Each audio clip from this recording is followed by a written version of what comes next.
Have you ever wondered why being endlessly patient, understanding, and accommodating with a narcissist in your life never seems to work? Why no matter how much kindness you show, how many boundaries you let slide, or how perfectly you try to handle their moods, nothing ever really changes? You're not alone in this struggle.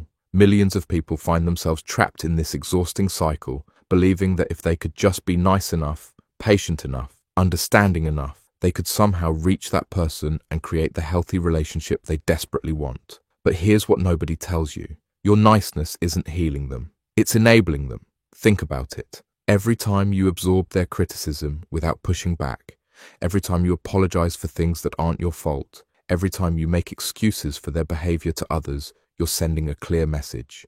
You're telling them that their treatment of you is acceptable, that there are no real consequences for how they treat you. This isn't your fault. You were probably taught that kindness conquers all, that love can change people, that being the bigger person means always taking the high road. These are beautiful ideals, but when you're dealing with someone who has narcissistic traits, these very qualities become weapons used against you. The narcissist in your life has learned something crucial about you. You will tolerate their behavior because you're hoping it will eventually change. They've discovered that your niceness is predictable, that your empathy can be exploited, and that your desire for peace makes you incredibly easy to manipulate. But what if I told you there's something that actually works? Something that can shift the entire dynamic and force them to reconsider how they treat you. It's not more kindness, it's not more understanding, it's not more patience, it's consequences. Real, consistent, meaningful consequences. Here's what most people don't understand about narcissistic behavior. It exists because it works. When someone treats you poorly and experiences no negative outcome, when they can manipulate you and still receive your attention and care,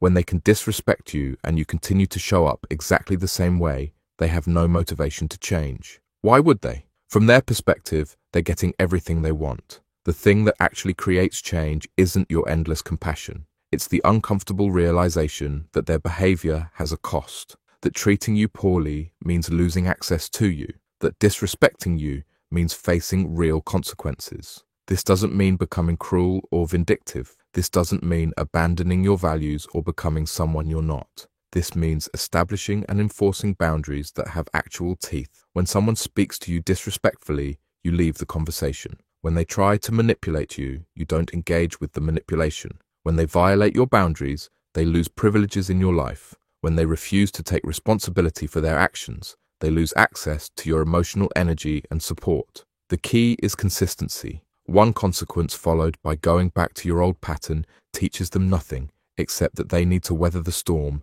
until you return to being the person they can walk all over. But consistent consequences, that's a different story entirely. Think about this. Have you ever noticed how differently this person treats others who don't tolerate their behavior? How they suddenly become more respectful around people who have clear boundaries and actually enforce them? That's not a coincidence. That's proof that they can control their behavior when the situation demands it. The uncomfortable truth is that they treat you poorly because you've taught them they can get away with it. Your niceness, while admirable, has become permission for their bad behavior. Now, I know what you're thinking. This feels harsh. It feels like you're being mean or selfish. You might be worried about making things worse, about their reaction, about whether you're being unfair. These feelings are normal, but they're also exactly what's been keeping you stuck.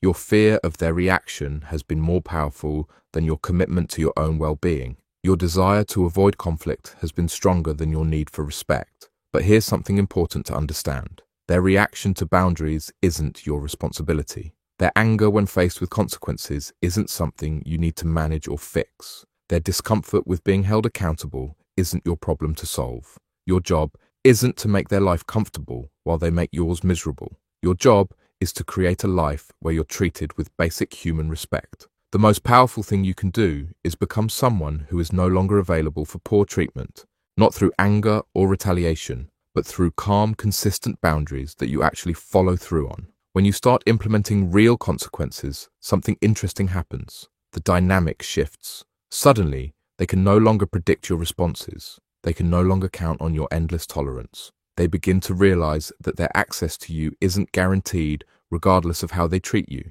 This is when you discover something profound. People who truly care about maintaining a relationship with you will adjust their behavior when faced with the possibility of losing you. Those who don't adjust, they've just shown you exactly how little the relationship actually means to them. That revelation, while painful, is also incredibly freeing. You stop wasting energy trying to change someone who has no intention of changing.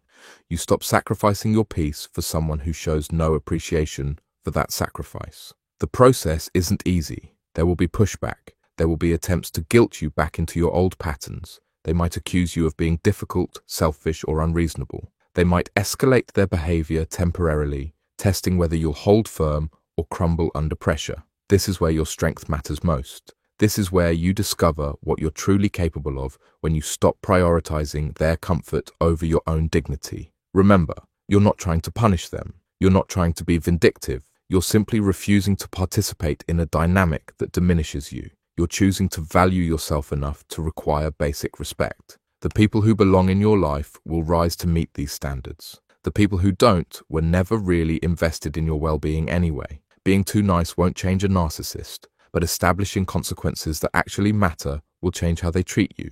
And sometimes, that shift in treatment is the beginning of a healthier dynamic. Other times, it's the end of an unhealthy one. Either outcome is better than staying trapped in a cycle where your kindness is taken for granted and your boundaries are consistently violated. You deserve relationships where your niceness is appreciated, not exploited, where your kindness is reciprocated, not weaponized against you, where your empathy is valued, not seen as weakness to be manipulated. The path forward isn't about becoming less kind. It's about being kind to yourself first. It's about recognizing that protecting your own well-being isn't selfish. It's necessary. Stop hoping your niceness will eventually change them. Start showing them that treating you well is the only way to maintain access to the good person you are. That's not being mean. That's being wise. That's not giving up on love. That's finally loving yourself enough to require respect. And that changes everything.